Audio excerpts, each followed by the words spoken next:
Speaking to VoxAfrica at the 2023 AfDB Annual meetings in Sharm El Sheikh, the African Development Bank's country manager for Tanzania, Patricia Laverley, says, relative to other countries, Tanzania has a more vibrant private sector.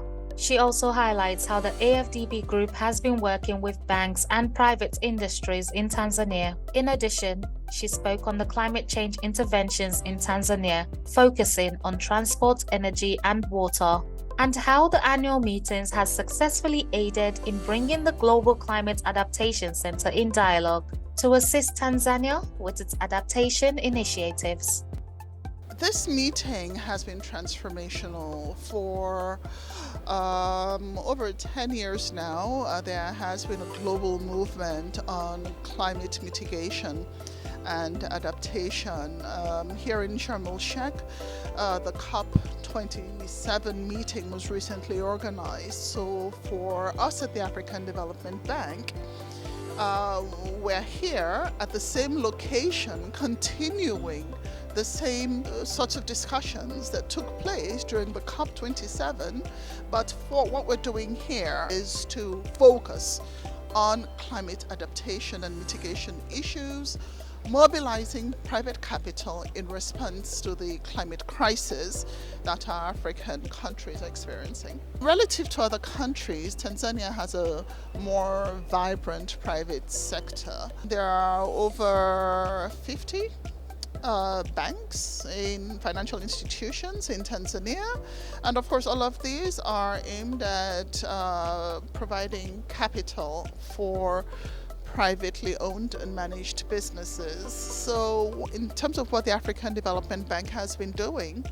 is working with some of the banks in Tanzania with capitalization, not just the banks, but with private industries as well. So I obviously cannot name the banks that the bank has been supporting, AfDB has been supporting, but it's primarily been offering lines of credit to some of the banks in Tanzania through our non-sovereign operations window, and we've been issuing lines of credit to some of the banks in Tanzania, about 5 banks over the last 5 years or so.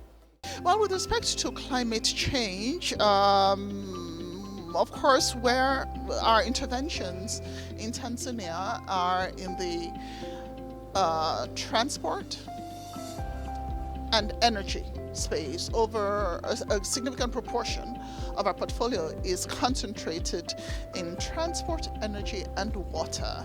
And of course, these are all classified as quote-unquote green investments. Now, the bank has its own internal procedures in ensuring that its infrastructure investments meet the global commitments on climate change and ensuring that they're green. And of course, our overall portfolio meets these requirements. And with respect to the new interventions that we are currently developing, we're also ensuring that we work closely with our environmental management specialists, in East Africa, and ensuring that all the mitigation measures are addressed. And, with agriculture and water, for example, we do monitor water levels, especially with the recent hydropower project that was approved. We are closely monitoring the water level of the dam to ensure that we don't end up with a situation that would pose a risk to our investment.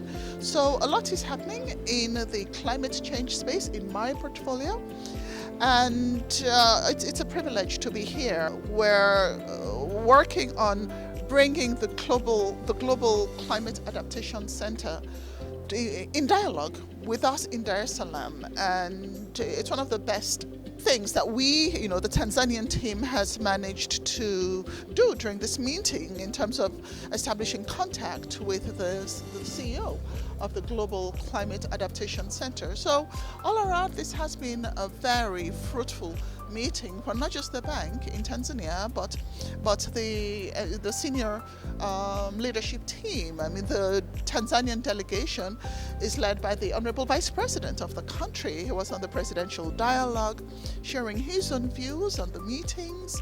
As you're aware, there was a discussion on the global financial architecture and the current climate crisis, and how countries, including Tanzania, are benefiting the plethora of climate funds that are now available to countries in Africa. So our hope is that Tanzania would also significantly benefit from climate funds that are globally available to help drive its priority investment projects across the country.